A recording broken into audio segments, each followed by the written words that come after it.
Abril 14, Santa Liduvina, paciente enferma crónica, año 1433.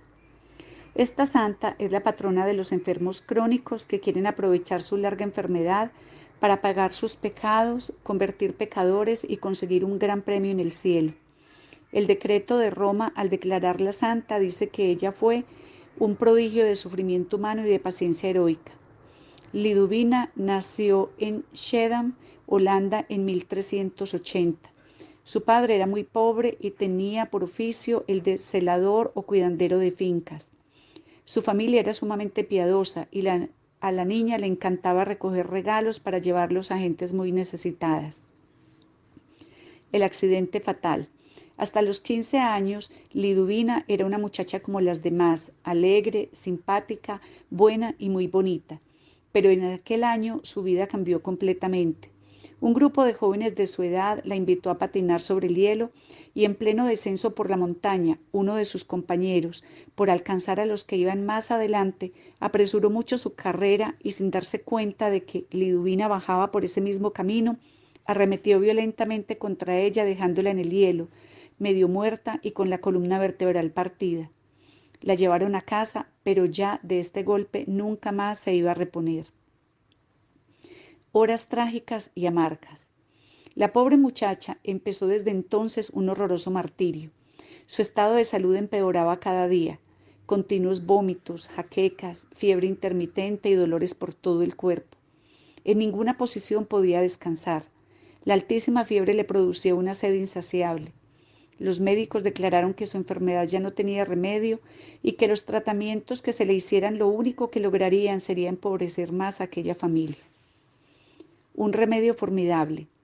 Liduvina se despertaba allí inmóvil en esa cama y cuando oía a sus compañeros correr y reír se ponía a llorar y a preguntar a Dios por qué le había permitido tan horrible martirio. Pero un día consiguió un gran regalo de Dios, que nombraran de párroco de su pueblo a un verdadero santo, el Padre Pod.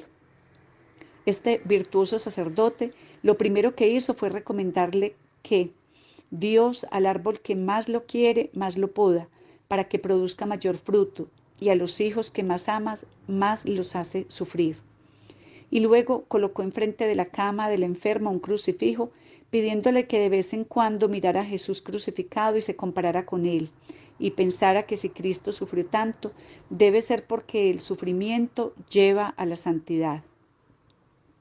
La joven al principio se negaba a seguir el consejo del sacerdote y no miraba casi nunca al crucifijo y lloraba y se sentía muy infeliz. Pero de pronto empezó a mirar al Cristo y a meditar en sus heridas, en sus angustias y dolores y a meditar en su santísima pasión. Ese recuerdo de los sufrimientos de Jesús le produjo un cambio total en su modo de pensar y sentir. En adelante ya no volvió a pedir más a Dios que le quitara sus sufrimientos, sino que se dedicó a pedir a nuestro Señor que le diera valor y amor para sufrir como Jesús por la conversión de los pecadores y la salvación de las almas.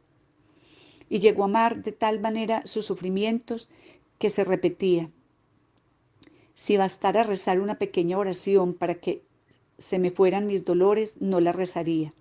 Descubrió que su vocación era ofrecer sus padecimientos por la conversión de los pecadores, y para ello se dedicó a meditar frecuentemente en la pasión y muerte de Jesús. Y en adelante, sus sufrimientos se le convirtieron en una fuente de gozo espiritual y en su arma y su red para apartar pecadores del camino hacia el infierno y llevarlos hacia el cielo. Decía que la Sagrada Comunión y meditación en la pasión de nuestro Señor eran las dos fuentes que le concedían valor, alegría y paz. Muerte en vida. La enfermedad fue invadiendo todo su cuerpo. Una llaga le fue destrozando la piel. Perdió la vista por un ojo y el otro se le volvió tan sensible a la luz que no soportaba ni siquiera el reflejo de la llama de una vela.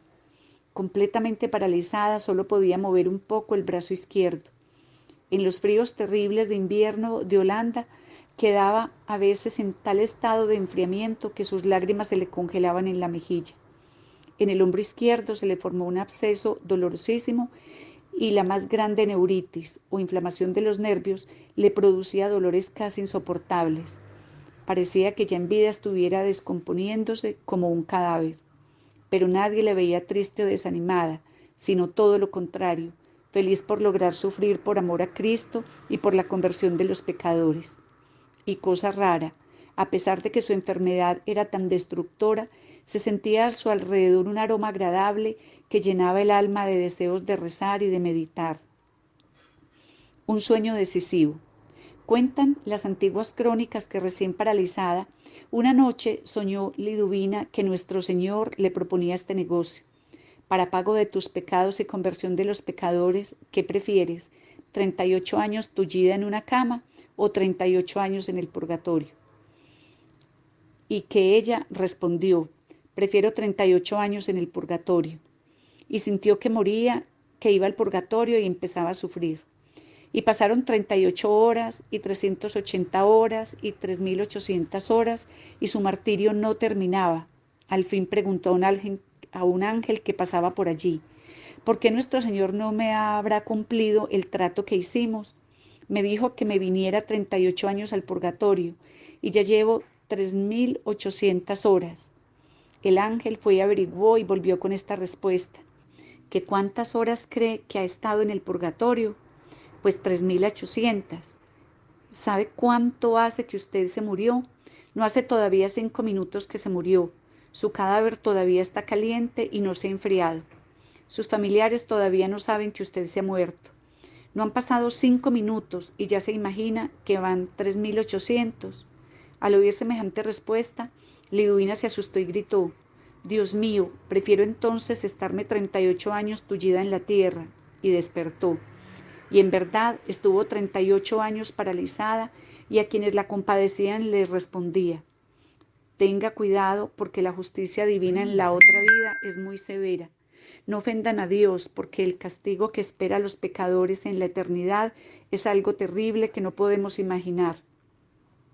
Y seguía sufriendo contenta su parálisis para pagar sus propios pecados y para conseguir la salvación de muchos pecadores. Aparecen los fenómenos sobrenaturales. En 1421, o sea 12 años antes de su muerte, las autoridades civiles de Shedam, su pueblo, publicaron un documento que decía, certificamos por las declaraciones de muchos testigos presenciales que durante los últimos 7 años Liduvina no ha comido ni bebido nada y que así lo hace actualmente. Vive únicamente de la Sagrada Comunión que recibe. Durante los primeros años de su enfermedad podía tomar algunos alimentos, pero después, durante los últimos 19 años de su vida, ya no volvió a comer ni a beber. Su único alimento era la Sagrada Comunión. Nadie se ha logrado explicar este prodigio. Otros dones. Santa Liduvina, paralizada y sufriendo tan espantosamente en su lecho de enferma, recibió de Dios los dones de anunciar el futuro a muchas personas y de curar a numerosos enfermos orando por ellos. A los 12 años de estar enferma y sufriendo, empezó a tener éxtasis y visiones. Mientras el cuerpo quedaba como sin vida, en los éxtasis conversaba con Dios, con la Santísima Virgen y con su ángel de la guarda. Unas veces recibía de Dios la gracia de poder presenciar los sufrimientos que Jesucristo padeció en su Santísima Pasión. Otras veces contemplaba los sufrimientos de las almas del purgatorio y en algunas ocasiones le permitían ver algunos de los goces que nos esperan en el cielo. Dicen los que escribieron su autobiografía que después de cada éxtasis se afirmaba más y más en su vocación de salvar almas por medio de sus sufrimientos ofrecidos a Dios y que al finalizar cada una de estas visiones aumentaban los dolores de sus enfermedades, pero aumentaba también el amor con el que ofrecía todo por nuestro Señor. Persecución provechosa. Cambiaron el santo párroco que tanto le ayudaba por otro menos santo y menos comprensivo, el cual empezó a decir que Liduvina era una mentirosa que se inventaba lo que decía. El pueblo se levantó en revolución para defender a su santa y las autoridades, para evitar problemas, nombraron una comisión investigadora compuesta por personalidades muy serias. Los investigadores declararon que ella decía toda la verdad y que su caso era algo extraordinario que no podía explicarse sin una intervención sobrenatural.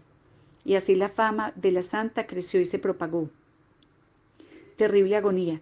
En los últimos 7 meses, Santa Liduvina No pudo dormir ni siquiera una hora a causa de sus tremendos dolores, pero no cesaba de elevar su oración a Dios, uniendo sus sufrimientos a los padecimientos de Cristo en la cruz.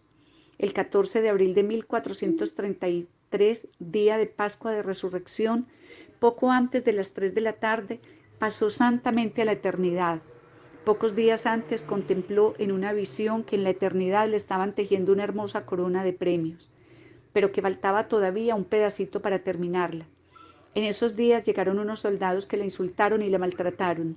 Ella ofreció todo a Dios con mucha paciencia y luego oyó una voz que le decía: con esos sufrimientos ha quedado completa tu corona, puedes morir en paz. La última petición que le hizo al médico antes de morir fue que su casa la convirtiera en un hospital para pobres. Así se hizo, y su fama se extendió ya en vida por muchos sitios, y después de muerta sus milagros la hicieron muy popular. Tiene un gran templo en Shedam. Tuvo el honor de que su biografía la escribiera el escritor Tomás de Kempis, autor del famosísimo libro La imitación de Cristo. Santa Liduvina, alcánzanos de Dios la gracia de aceptar con paciencia nuestros sufrimientos como pago por nuestros pecados y para conseguir la conversión y salvación de muchos pecadores.